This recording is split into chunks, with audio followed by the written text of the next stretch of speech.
London के आलीशान building के सामने खड़ी थी, जो मेरे नए काम की जगह होने वाली है। अगले 3 महीने के लिए मेरे मास्टर डिग्री का आखिरी सेमेस्टर है। प्रोफेसर के रिकमेंडेशन के हिसाब से मैंने कई कंपनियों में इंटर्नशिप के लिए अप्लाई किया था। लंदन के बड़े डेयरी कंपनी ने मुझे स्वीकार किया। इतनी बड़ी कंपनी से इंटर्नशिप करना मेरा एक सपना था। मेरी जिंदगी का एक नया अध्याय शुरू होने जा रहा। 3 महीने के लिए मैं एक अपार्टमेंट किराए पर ली है। इंटर्नशिप से जो पैसे मिलेंगे उससे मेरे खर्च निकल आएंगे। सच पूछो तो फिलहाल मैं बेहद घबरा रही हूँ। पहले किसी कंपनी में मैंने कभी काम नहीं किया। मुझे नहीं मालूम क्या उम्मीद रखनी चाहिए। मैं सांस लेकर खुद को शांत करने की कोशिश की। बिल्डिंग में अपना कदम रखा। रिसेप्शन से बात करने के बाद मैं एलिवेटर के अंदर आई और लिफ्ट का बटन प्रेस किया। 3 साल पहले की बात मुझे याद आने लगी, जिससे मैं कभी उभर नहीं पाई थी। कॉलेज में क्रिस कॉलिंग को मैं अपने जज्बात बताई थी। उसने मेरा दिल बुरी तरीके से तोड़ दिया था। अपने ख्यालों में खोई हुई थी। एलिवेटर का दरवाजा बंद होने ही जा रहा था कि अचानक से वह दोबारा से खुला और किसी के साथ टकराई। ऊपर देखी तो वह मेरे सामने खड़ा था। वह तीव्र दृष्टि से मुझे देख रहा था।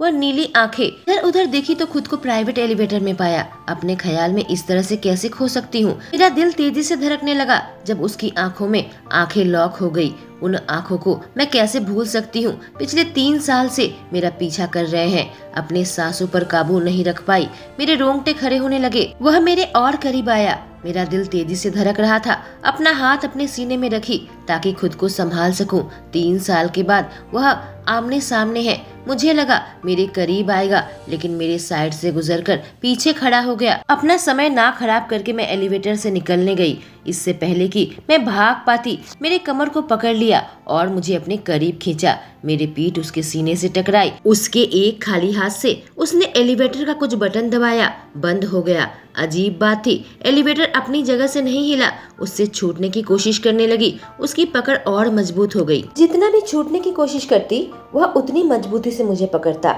निकलना नामुमकिन था। क्रिश, यहाँ पर क्या कर रहे हो? एलिवेटर चल क्यों नहीं रहा? मैं पूछी। मुझे छोड़ो प्लीज, मैं भीख मांगने लगी। वह कुछ नहीं बोला। उसकी सांसों को मैं अपने गर्दन में महसूस करने लगी। उसके चेहरे को मेरे गर्दन के बेहद करीब लेकर आया। उसके होंठ मेरे त्वचा में चलने लगे और हल्के हल्के मुझे चूमने लगा। मेरे घुटने कमजोर पड़ने लगे। खुद को रोकने की कोशिश की पर नहीं कर पाई। अपने गर्दन को टेढ़ा किया ताकि वह अच्छे से मेरे शरीर को हासिल कर सके। मैं यह क्या कर रही हूँ? मुझे उससे दूर जाना चाहिए। मैं हकीकत में वापस आई। हिम्मत जुटाने लगी। अपनी कोहनी उसके पेट में मारी, पर लगा जैसे कोई दीवार से टकराई हो। उसका शरीर इतना मजबूत था। वह मुझे चूमना जारी रखा। मुझे गीली किस करने लगा।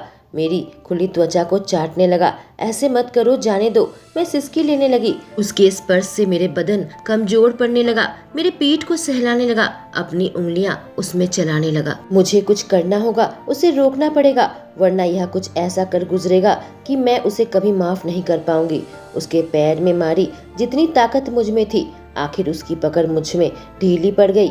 मौके का फायदा उठाकर मैं आजाद हो गई और लिफ्ट के बटन दबाने लगी। दरवाजा क्यों नहीं खुल रहा? मैं उससे पूछी। वह मेरे करीब आया, कसकर मेरे बाजू को पकड़ लिया। मुझे दर्द होने लगा। क्रिश, मुझे छोड़ो, क्या कर रहे हो? मुश्किल से कह पाई थी। तुम मेरे कंपनी में क्या कर रही हो? वो काफी खतरनाक और नशीली आवाज में पूछा। उसकी आंखें अब लाल हो गई थी। काफी गुस्से में लग रहा था। क्या तुमने कहा यह तुम्हारी कंपनी है? मैं सदमे के साथ पूछी। मुझे इसका जरा भी अंदाजा नहीं था। मैं यहाँ पर कभी नहीं आती। आखिर मेरी किस्मत मुझे यहाँ पर क्यों लेकर आई? हाँ, मैं इस कंपनी का CEO हूँ, उसने जवाब दिया। पर तुम यहाँ क्या कर रही हो? वह झुंझलाहट के साथ पूछा। अभी मुझे चूम रहा था और अभी गुस्से में है। मैं इस कंपनी में काम करती हूँ। मैं इंटर्न हूँ, मैंने उसे बताया। किसने तुम्हें काम पर रखा है? वह चिल्लाया। यूनिवर्सिटी के प्लेसमेंट कमेटी ने मुझे यहाँ पर रिकमेंड किया था। मैं हकलाने लगी। उसके करीबी मुझे बेहद घबराहट में डाल रही थी। मुझे फर्क नहीं पड़ता तुम्हें किसने यहाँ पर काम पर रखा है, वह चिल्लाया। मैं चाहता हूँ तुम मेरी कंपनी से निकल जाओ। तुम्हें काम से निकाला जाता है, हर एक शब्द में दबाव डालकर कहा। समझ गई तुम? वह चिल्लाया। हाँ, मैं जल्दी से कही। पता नहीं वह क्या बटन दबाया। एलिवेटर का दरवाजा खुल गया। मुझे हल्के से धक्का देकर कहा, अब निकलो यहाँ से। और मैं सीधे निकलकर दौड़ने लगी। कहीं नहीं देखी। जो कुछ भी हुआ था उससे परेशान थी कि मैं किसी से टकराई, खुद को बैलेंस नहीं कर पाई, मैं नीचे गिर गई। क्या तुम ठीक हो बच्ची? किसी ने कहा। ऊपर देखी तो एक बूढ़ी औरत थी, काफी चिंता के साथ मुझे देख रही थी। अपने आंसुओं को पोंछा जो मैं एहसास नहीं की थी कि मेरे गालों से टपक रहे थे। उसके साथ एक और औरत खड़ी थी। उन लोगों ने मुझे खड़े होने में मदद की। माफ कीजिएगा, मैं कहीं देख नहीं रही थी, इससे आपसे टकरा गई। मैं दिल से माफी मांगी। बूढ़ी औरत मेरे करीब आई और मेरे आंखों से आंसू पोंछने लगी। फिक्र मत करो बच्ची, तुम्हारी गलती नहीं है। तुम्हारे अंदर जरूर कुछ ऐसा चल रहा होगा जिस वजह से तुम रो रही हो। मैं समझ सकती हूँ। वह बहुत नरम तरीके से कही और मुस्कुराई। वैसे तुम हो कौन? क्या इस कंपनी के लिए काम करती हो? वह दूसरी औरत पूछी। दरअसल मैं करती थी, पर अब नहीं करती। यहाँ के सीईओ क्रिस कॉलिंग ने मुझे काम से निकाल दिया। मैं उदासी से कही। एचआर डिपार्टमेंट में जाकर उनसे बात करके यहाँ से निकल जाऊंगी। वह दोनों एक दूसरे की ओर देखी, फिर मेरी ओर देखी। मैंने कभी नहीं सोचा था क्रिस इतनी निर्दयी होगा। इसलिए किया क्योंकि कुछ साल पहले मैंने उसे अपने प्यार का इजहार किया था। समय न गवाते हुए मैं एचआर डिपार्टमेंट में पहुंची। सामने लूकस खड़ा था। मैंने कहा पीआर डिपार्टमेंट में नौकरी मिली थी, पर मुझे यहाँ के सीईओ ने वह बीच में काटा। तुम्हारा तो प्रमोशन हो गया है। चेहरे पर एक छोटी सी मुस्कान लाई। प्रमोशन? सर, मुझे लगता है आपसे गलती हो रही है। मुझे निकाला गया है। बिल्कुल भी नहीं, अंबर, उन्होंने जवाब दिया। तुम्हें प्रमोशन मिला है। कुछ ही देर पहले सीईओ का कॉल आया था। आपको उसके पर्सनल असिस्टेंट के रूप में प्रमोट किया गया है। उन्होंने समझाया। एक ही दिक्कत है, कॉन्ट्रैक्ट अभी साइन करनी होगी। अगर तुम प्रमोशन एक्सेप्ट नहीं करोगी तो वह तुम्हें काम से निकाल देंगे। मैं मन ही मन सोची कि मैं उसे स्वीकार करूंगी। बहुत शर्मनाक होगा अगर मुझे मेरे इंटर्नशिप से निकाल दिया जाए। मेरे करियर में दाग लग जाएगा। पहले दिन ही मुझे काम से निकाल दिया गया। सबसे बड़ी बात, क्रिश काफी बुद्धिमान है, उसे सीखने का मौका मिलेगा। उम्मीद करती हूँ वो मेरे साथ प्रोफेशनल रहे। यही सोचकर मैंने कागजात में साइन कर दिए। अब वह मेरा बॉस है, मैं उसकी पीए हूँ। यहाँ से मेरी कहानी शुरू होती है। उसके बाद वह कहा, तुम्हें जानकर आश्चर्य होगा, तुम इकलौती पीए हो। आज तक वह अकेले ही काम करता था। अजीब बात है कि उसने तुम्हें अपने पीए के रूप में रखा है। यह सुनकर मैं चिंता में पड़ गई। क्रिश के दिमाग में क्या चल रहा है? उसे कभी पीए की जरूरत नहीं पड़ी, तो अब क्यों? सबसे बड़ी बात, मैं ही क्यों? उसने मुझे बताया कि मुझे कहाँ जाना है। अब मैं उसके दरवाजे के बाहर खड़ी थी। दरवाजा खोली और वहां पर प्रवेश कर गई। इंटीरियर देखने लगी। कुछ देर दरवाजा खुला और अचानक से मेरी सांस उबड़ खाबड़ चलने लगी। आखिर वह मुझ पर ऐसा असर कैसे छोड़ता है? वह मेरे कुछ इंच सामने आकर खड़ा हो गया। धीरे धीरे मैं अपनी आंखें उठाई और उसकी आंखों को ढूंढ निकाला। गुड मॉर्निंग सर, मैं हकलाते हुए कही। वह अपनी टाई को थोड़ी ढीली की। तो तुम यहाँ पर हो, तुम्हारे अंदर थोड़ी सी भी सेल्फ रेस्पेक्ट नहीं है? यह पहले शब्द थे जो उसने कहा। ने मेरे सामने वाले टेबल को कसकर पकड़ लिया। घबराने लगी। तुम्हारा क्या मतलब है? मैं कंफ्यूजन के साथ पूछी। वह शैतानों की तरह हंसने लगा। इतनी मासूम बनने की कोशिश मत करो अंबर। सीधे मेरी दादी के पास और मेरी माँ के पास गई थी ना? उसने कहा। मैंने तुम्हें काम से निकाल दिया था और वापस से तुम्हें काम पर रखूं, उसने मुझ पर इल्जाम लगाया। नहीं, मैंने ऐसा कुछ भी नहीं किया। मुझे नहीं पता तुम्हारी दादी कौन है। नीचे दो औरत से टकराई थी। मुझे एम्प्लॉय समझा था तो मैंने साफ किया था कि मुझे निकाल दिया गया है और कोई मकसद नहीं था। मैंने उसे समझाया। मेरी आंखों में आंसू भरने लगे थे। नहीं, मुझे कमजोर नहीं पड़ना। नहीं, तुमने इसलिए किया क्योंकि तुम मेरे करीब रहना चाहती हो। विश्वास के साथ यह बात कहा जिससे मैं व्याकुल होने लगी। पर तुमने ही मुझे यहाँ पर अपनी पर्सनल असिस्टेंट के रूप में प्रमोट किया। मैं तो एचआर डिपार्टमेंट में गई थी ताकि जरूरी फॉर्मेलिटी करके यहाँ से निकल सकूं। मुझे लगा था तुम मेरे प्रस्ताव को ठुकरा दोगी और यहाँ से चली जाओगी। मुझे लगा था तुम्हारे अंदर थोड़ा आत्मसम्मान होगा। ज्यादा अवाक नहीं हुआ। हमेशा से चाहती थी मेरे आसपास रहना। तुम्हारे पास मौका है तो ठीक है, मुझे खुश करो। अपनी ब्लाउज खोलो अभी। आखिरी वाक्य उसने मेरे कानों में फुसफुसाया। इतना ज्यादा गुस्सा आया कि मैं उसके गालों में एक तमाचा मारा। गुस्से से मुझे घूर रहा था। तुम्हें पता है क्या, अपनी नौकरी अपने पास रखो। मैं अभी रिजाइन कर देती हूँ, पर पहले अपने कॉन्ट्रैक्ट तो पढ़ो। उसने कहा। साफ साफ लिखा हुआ है अगले 3 महीने तुम काम नहीं छोड़ सकती। मैं गुस्से से कही। तुमने मेरे साथ यह चालाकी क्यों की बताओ? मेरी ओर एक नखरे की मुस्कान देकर देखने लगा। खुद ही कॉन्ट्रैक्ट साइन किया है, भूल गई, गलती तुम्हारी है, कोई डॉक्यूमेंट अच्छे से पढ़कर साइन करनी चाहिए। उसने मेरा मजाक बनाया। नहीं, मैं मानने को तैयार नहीं हूँ। मैं उसे चुनौती दी। ठीक है, तुम्हारी मर्जी, फिर हम कोर्ट में मिलेंगे। तुम सच में निर्दयी हो, मैं बहुत मजबूर होकर कही। उसने मुझे काम समझा दिया। जब लंच टाइम हुआ, अपनी फाइल बंद की और अपने टैबलेट को जगह पर रख दिया और अपने केबिन से निकलकर सीधे एलिवेटर के पास जाने लगी। एलिवेटर का दरवाजा खुलने का इंतजार कर रही थी। अपने बैग से अपनी एक्सेस कार्ड ढूंढ रही थी कि तभी मेरा सर किसी चीज से टकराया। आउच, दर्द हो रहा है, मैं चिल्लाई। जब ऊपर देखी, मुझे एहसास हुआ एलिवेटर की दीवार नहीं, मैं क्रिस के सीने से टकराई थी। ऊपर देखी तो मैंने पाया कि वह मुझे देख रहा था। उसकी आंखों में मनोरंजन था। मैं चुपचाप उसके बगल में आकर खड़ी हो गई, अपनी आंखें बंद करके प्रार्थना कर रही थी जल्दी से कैफेटेरिया पहुंच जाऊं। पर अचानक एलिवेटर रुक गया, बत्ती बंद हो गई। मैंने उसके सूट को पकड़ लिया था, मेरी ओर देखने लगा, काफी कंफ्यूज्ड था। उसे देखकर लग रहा था वह बिल्कुल भी परेशान नहीं है कि लिफ्ट बीच में रुक गई है, पर वह अपने सूट को देख रहा था जिसे मैं कसकर पकड़ रखा था। फिर भी मैंने उसे नहीं छोड़ा। मुझे फोबिया है, मैं बंद जगह से डरती हूँ। मैं पैनिक करने लगी। आखिरी बार जब एलिवेटर में थी, उसे देखकर इतने सदमे में थी। उस समय ऐसा पैनिक अटैक नहीं आया था। अंधेरा में कुछ दिखाई नहीं दे रहा था। क्रिश, क्या हुआ? मैं पूछी। प्लीज क्रिस, कुछ करो, दरवाजा खोलो। गहरी सांस लेने की कोशिश कर रही थी। टेक्निकल इशू है, इतना ओवर रिएक्ट मत करो और मेरा सूट छोड़ो। उसने झाड़ लगाई। प्लीज क्रिस, मुझे फोबिया है, दम घुट रहा है, मैं हकलाते हुए कही। जैसे ही मैंने अपने वाक्य पूरे किए, वह मुझे अपने करीब खींच लिया। मैं सीधे उसके सीने से टकराई। उसके अपनी मजबूत बाहों में मुझे थाम लिया था। धीरे धीरे मेरे बालों को सहला रहा था। शांत हो जाओ, तुम ठीक हो, कुछ नहीं होगा। गहरी सांस लो, डिपार्टमेंट को सूचना दे दी है, वह लोग काम पर लग गए होंगे, पैनिक मत करो। वह मुझे शांत करने की कोशिश कर रहा था। उसकी मर्दाना खुशबू उसकी कोलोन से मिश्रित हो गई थी। मुझे पहली बार ऐसा हक किया था। एक सिहरन मेरे रीढ़ की हड्डी से नीचे उतरी। पैनिक के कारण मेरा शरीर कांप रहा था, सांस लेने में मुश्किल हो रही थी। फिर भी मैं उसके इंस्ट्रक्शन को फॉलो कर रही थी। मुझे कसकर पकड़ लिया और प्यार से मेरे बालों को सहलाता रहा। तुम ठीक हो, पैनिक मत करो, सब ठीक है, वह फुसफुसाया। धीरे धीरे मेरी सांसें नॉर्मल होने लगी। कितनी देर तक हम एक दूसरे के बाहों में थे। मुझे महसूस हुआ उसका दिल भी वैसे ही धड़क रहा था जैसे मेरा। अचानक से एलिवेटर का लाइट जल गई और एक आवाज आई। दरवाजा खुल गया। सर, क्या आप ठीक है? एक आदमी को कहते हुए पूछा। क्रिस तुरंत मुझे छोड़ दिया और अब उसके स्पर्श के बिना मैं बिल्कुल खालीपन महसूस करने लगी और बिना मेरे अस्तित्व को स्वीकारे वह वहां से निकल गया। मैं बाहर निकली। देखिए, ग्राउंड फ्लोर में हूँ। अब अकेले मैं एलिवेटर लेने की हिम्मत नहीं की। मैं बाहर निकलकर एक रेस्टोरेंट में खाने के लिए आ गई थी।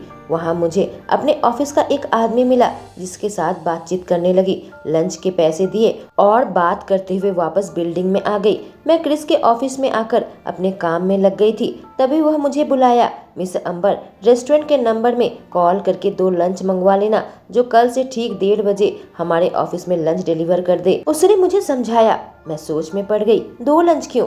सर, क्या 2 लंच मंगवाना है? मैं दोबारा पूछी। मैं खुद को दोहराना पसंद नहीं करता मिस अंबर, उसने जवाब दिया। नहीं सर, मैं तो बस एक बार साफ कर लेना चाहती थी। अगर आप 2 लंच खाना चाहे तो इसमें मुझे कोई दिक्कत नहीं है। नहीं, मैं 2 लंच नहीं खाऊंगा। कल से तुम मुझे ज्वाइन करोगी, वह लैपटॉप को देखकर कहा और मैं घुटने लगी। क्या आज उसने मुझे देख लिया था जब मैं उस आदमी के साथ लंच कर रही थी? याद है, वह मुझे किसी और मर्द के साथ देखना पसंद नहीं करता। पर क्यों? कहानी क्रिश की जुबानी। ओ क्रिश, उम्मीद नहीं की थी कि तुम यहाँ पर आओगे, रायन ने कहा। मैं पेशे से एक कार्डियोलॉजिस्ट है। जब मैं क्लब में वीआईपी क्षेत्र में आया, हम दोनों केजी के दोस्त हैं और हमारे बीच में कोई रहस्य नहीं। आज तुम्हारा जन्मदिन है बडी, मैं कैसे मिस कर सकता था? मैंने उसे बहुत प्रेम भाव से जवाब दिया और उसके गले से मिला। चलो हमें ज्वाइन करो ड्रिंक के लिए, वह बोला। मुझे एक गिलास विस्की पकड़ा दिया। हम सोफे में बैठ गए थे। सब लोग अपनी ड्रिंक पी रहे थे और आपस में बातचीत कर रहे थे, पर मैं अकेला था, गहरी सोच में डूबा हुआ। मेरी जिंदगी में सब कुछ सही चल रहा था जब तक वह फिर से मेरी जिंदगी में वापस नहीं आ गई। मैंने सोचा था उसका अध्याय 3 साल पहले समाप्त हो चुका है, लेकिन वह दोबारा से आ गई और मेरी जिंदगी में उथल पुथल मचा दिया। मैं इतने गहरे ख्यालों में डूबा हुआ था कि एहसास नहीं हुआ कि एक लड़की कब मेरे पास आकर बैठ गई। हे हैंडसम, बुरा मानोगे अगर मैं तुम्हें एक ड्रिंक के लिए ज्वाइन करूं तो? वह औरत पूछी और उसके हाथ मेरे ऊपरी बाजू में चलने लगे। नहीं, मैं रूखे अंदाज में जवाब दिया और खड़े होकर वीआईपी एरिया के रेलिंग के पास आकर खड़ा हो गया। रायन मेरे पीछे आ गया और मेरी पीठ थपथपाने लगा। कम ऑन मैन, लेडीज के साथ इतना रूखा बर्ताव मत किया करो, उनको हमारे प्यार और देखभाल की जरूरत है। उसने मुझे चिढ़ाया और आंख मारी। मैं अपनी जिंदगी में कोई औरत नहीं चाहता। उनको प्यार करना और उनकी देखभाल करना समय की बर्बादी है। मैंने जवाब दिया, मेरा अतीत अभी मेरा पीछा करता है। एक औरत मेरी जिंदगी को खराब कर दी थी। रायन समझकर अपना सर हिलाया। उसे मेरे बचपन के बारे में सब कुछ मालूम है। आखिर बचपन में मैंने क्या ड्रामा झेला था? क्यों मेरे दिल में औरतों के लिए इतनी नफरत है? अपने अतीत से कभी बाहर नहीं निकल पाया। मेरा परिवार और रायन, उसमें मेरी मदद की थी, उसके बावजूद भी उस औरत को माफ नहीं कर पाया जो उसने किया था। माफ करना, मुझे रेस्टरूम जाना है। मैं चलकर बाहर आ गया। रेस्टरूम से बाहर निकलकर मैं बार के सामने से गुजरने लगा कि तभी मैंने एक औरत को देखा। एक काली ड्रेस पहनकर स्टूल पर बैठी थी और किसी मर्द से बातचीत में डूबी हुई थी। मैं बार की अंधेरी साइड में चला गया और उनकी बातों को सुनने लगा। कोई और होता तुम्हें अनदेखा कर देता, पर यह औरत मेरे ख्यालों में बहुत लंबे समय से है। क्या मैं खूबसूरत औरत के लिए एक ड्रिंक खरीद सकता हूँ? वह आदमी उससे पूछा। मैंने अपनी मुट्ठियों को भींच लिया और अपने गुस्से को काबू करने की कोशिश करने लगा। उस आदमी की हिम्मत कैसे हुई उससे ऐसे बात करने की? फिर भी मैंने उस लड़की के जवाब के लिए खुद को रोक लिया। हाँ जरूर, आप खूबसूरत लड़कियों को ड्रिंक खरीद कर दे सकते हैं, पर एक और दूसरी खूबसूरत लड़की ढूंढ लीजिए और उसे ड्रिंक खरीद कर दीजिए। उसने मजाक बनाते हुए जवाब दिया। उसका जवाब सुनकर मैं शांत हो गया। ऐसे जवाब की मैंने उम्मीद नहीं की थी। जानता हूँ वह बहुत अच्छी लड़की है, कभी किसी के साथ रूखा बर्ताव नहीं करती। वाह, तुम तो काफी अच्छा मजाक कर लेती हो। चलो मैं दोबारा से सवाल पूछता हूँ, क्या मैं तुम्हें एक ड्रिंक खरीद दूं? वह आदमी पूछा और मैं जानने के लिए उत्सुक था अंबर क्या जवाब देती है। आपकी सराहना करती हूँ कि आपने सीधे सीधे पूछा। आप शरीफ इंसान लगते हैं, लेकिन शुक्रिया, मेरे पर्स में पैसे हैं, मैं खुद की ड्रिंक खुद खरीद सकती हूँ। आप चाहे तो मैं आपको ड्रिंक खरीद के दे सकती हूँ। हमें अपने बीच दूरी बनानी पड़ेगी, वह बोली। उसका जवाब सुनकर मेरे होठों पर एक मुस्कान आ गई। मुझे इस खेल में मजा आ रहा है, किसी को मुश्किल से पाना। आदमी के चेहरे में नखरे की मुस्कान थी और मैं शांत खड़ा था। जानना चाहता था अंबर अब क्या करती है, अब कितनी बदल गई है। आप अपना मुंह बंद रखो तो अच्छा होगा। वह खड़ी हो गई, जाने के लिए तैयार थी। मैंने सारी बातें साफ साफ सुनी थी। उस आदमी को अंबर के पास देखा, सबसे पहले मेरे दिमाग में ख्याल आया था उसके नाक तोड़ दूं। अच्छे से मालूम है ड्रिंक खरीदने के पीछे उसका असली मकसद क्या है।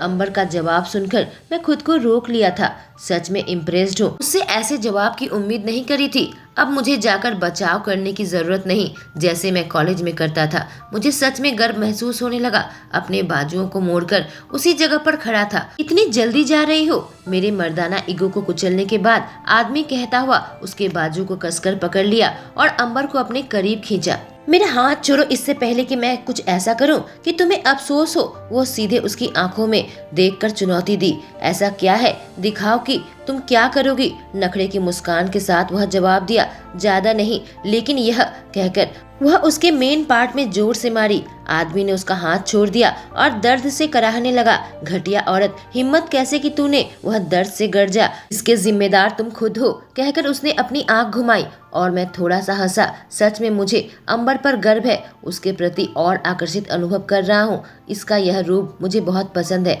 अंबर अपनी फीमेल दोस्त के साथ डांस फ्लोर में ज्वाइन किया। उससे दूर हटने लगा, सीढ़ियों के पास जाने लगा। मेरी आंखें उस पर टिकी थी।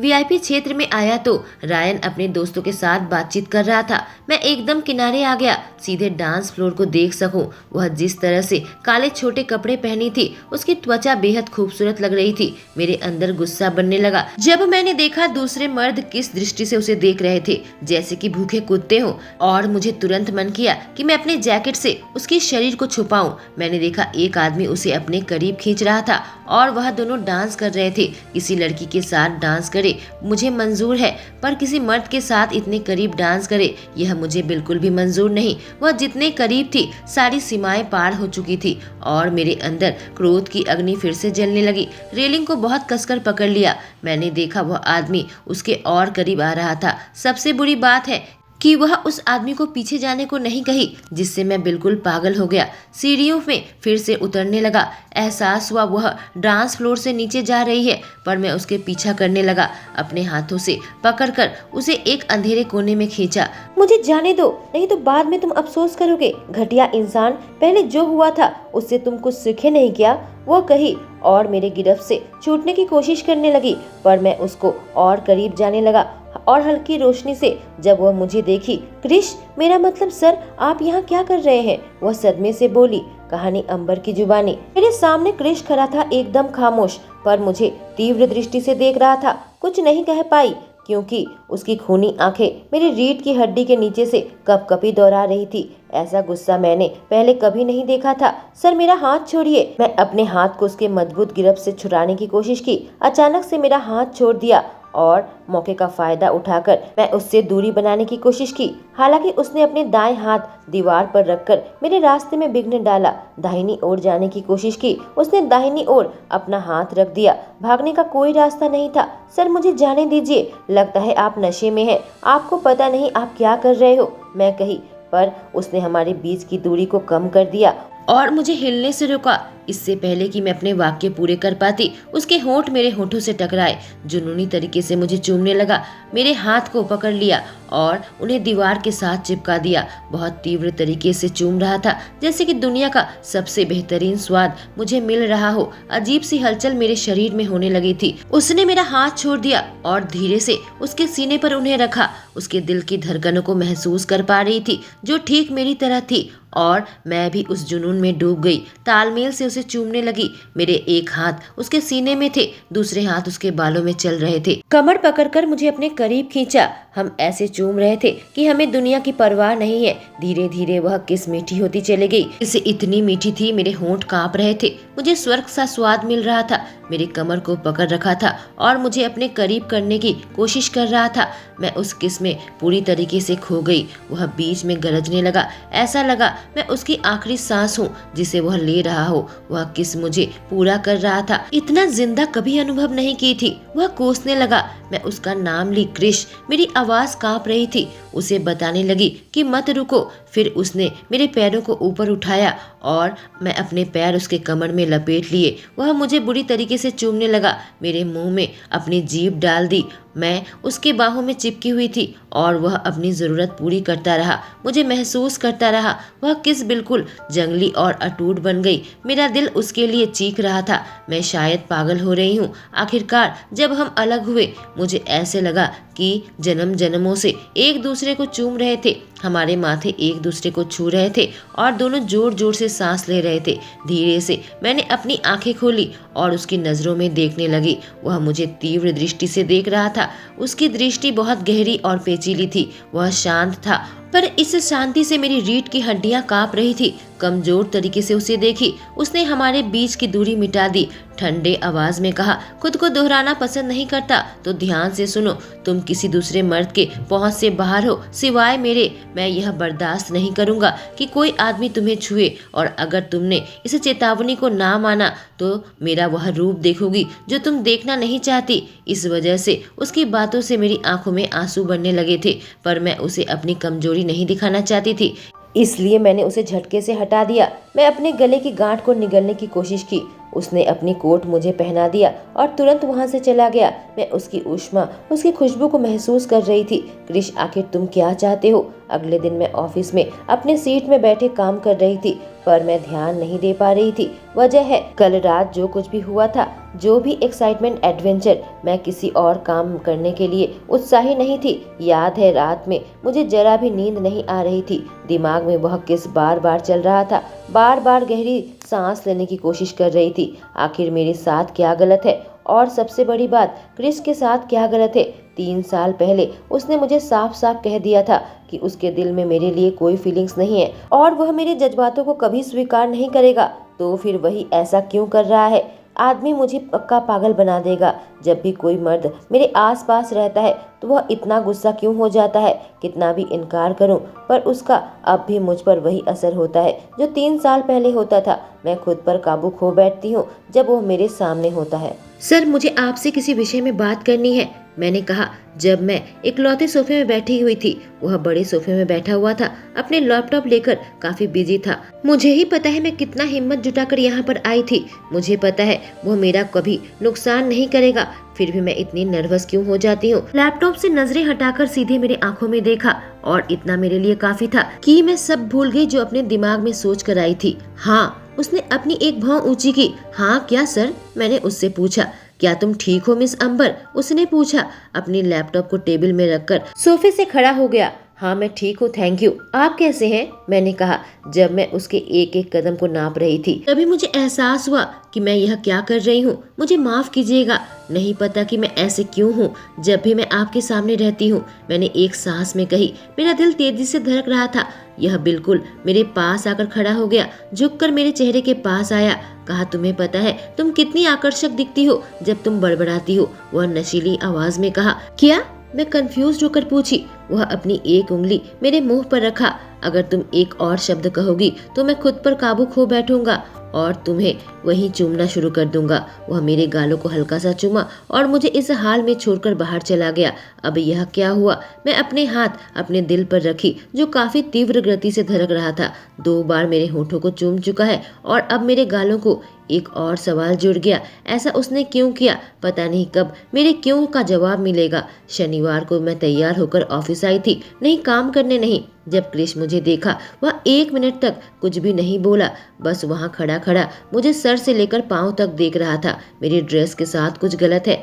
मैं नीचे अपनी ड्रेस को देखने लगी, एक छोटा सा शीशा निकालकर अपने चेहरे को देखी। सब कुछ सही था, तो यह मेरी ओर ऐसे क्यों देख रहा है। क्या मेरी खूबसूरती का जादू उस पर चल गया है। अचानक से मेरे चेहरे पर एक मुस्कान आ गई। सर आप ठीक तो है ना, मैं पूछी। मेरे चेहरे पर एक बड़ी सी मुस्कान आ गई। जब मुझे एहसास हुआ वह निर्वाक था, अंदर एक उत्साह जाग गया था, पर अचानक से उसका भाव बदल गए। हम देर हो रहे हैं, तुम्हें थोड़ा जल्दी करना चाहिए था। मुझे देर से पहुंचना जरा भी पसंद नहीं, उसने सीधे सीधे कहा। हो गया तो क्या हम चले, उसने पूछा। उसके चेहरे पर कोई भाव नहीं थे, तो फिर से उसका मूड बदल गया। यह आदमी एक सिरदर्द है। पहले मुझे लगा था कि वह मेरी खूबसूरती में खो गया है, निर्वाक हो गया, और अब देखो। मैं आईने को अपने पर्स में रखा और सीधे एलिवेटर में पहुंची। 8 बजे तक हम वेन्यू में पहुंच चुके थे। पहली बार था जब मैं क्रिस के साथ पार्टी में आई थी। वह कह सकता है कि मैं अच्छी दिखती हूँ। पूरे 2 घंटे लगे थे मुझे तैयार होने को। पार्टी के अंदर आकर एक लड़की को देखने लगी, मैरून ड्रेस पहनी थी, बहुत खूबसूरत दिख रही थी, और तब तक उस लड़की को कहते सुना क्रिश को डांस के लिए कह रही थी। लड़की की हिम्मत कैसे हुई। जहाँ तक मैं क्रिश को जानती हूँ उसे नकार देगा, पर मेरी उम्मीद टूटती हुई नजर आई जब उसने हाँ कहा।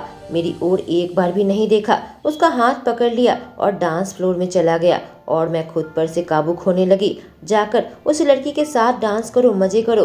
तभी मेरे सामने मिस्टर मेयर आए। मैंने कहा अगर आप बुरा न माने तो एक बात पूछ सकती हूँ। हाँ क्यों नहीं, जरूर बताओ ना, वह मुस्कुराकर कहा। वह लड़की कौन है जो मिस्टर कॉलिंग के साथ डांस कर रही है, उसकी ओर देखते हुए कही। वह मेडेलिन गिलवर्ट है, स्विट्जरलैंड की मूवी की स्टार है, उन्होंने जवाब दिया। अच्छा, मैंने कहा। मैं उसे पहचान नहीं पाई क्योंकि मैं स्विट्जरलैंड की मूवी नहीं देखी। मुझे नहीं पता था क्रिश को सेलिब्रिटी में इंटरेस्ट है। मेरा ध्यान बस उन दोनों पर था और मैं खाना ही खाने लगी थी। क्रिस और मेडेलिन डांस फ्लोर से वापस आने लगे। उन दोनों को अनदेखा किया। क्या तुम्हें भूख लगी है, किसी ने पूछा। पीछे मुड़कर देखी तो मिस्टर मेयर खड़े थे। उन्होंने कहा बुरा न मानो तो तुम्हारे साथ एक डांस कर सकता हूँ, और फिर वह मेरे साथ बात करने लगे। मेरा ध्यान उस ओर नहीं था। मैं देख रही थी क्रिस उस लड़की से बात कर रहा था, और मेरी और मेयर की बातचीत से उसे फर्क नहीं पड़ रहा था, थोड़ा सा भी नहीं। और नहीं ले सकती। मैं वहाँ से निकल गई। मेरे आंखों में आंसू भर गए थे, अब नहीं रुकने वाले थे। दोस्तों, क्रिश के बदलते मूड से अंबर परेशान थी, पर क्रिश के दिल में उसके लिए जज्बात है। यह दोनों कैसे एक होने वाले हैं, जानने के लिए कल का एपिसोड सुने। क्रिश और अंबर के कॉलेज की स्टोरी कल मैंने पोस्ट की थी। अगर आपने ना सुना हो तो मैं कमेंट सेक्शन में पिन कर दूंगी। Thank you.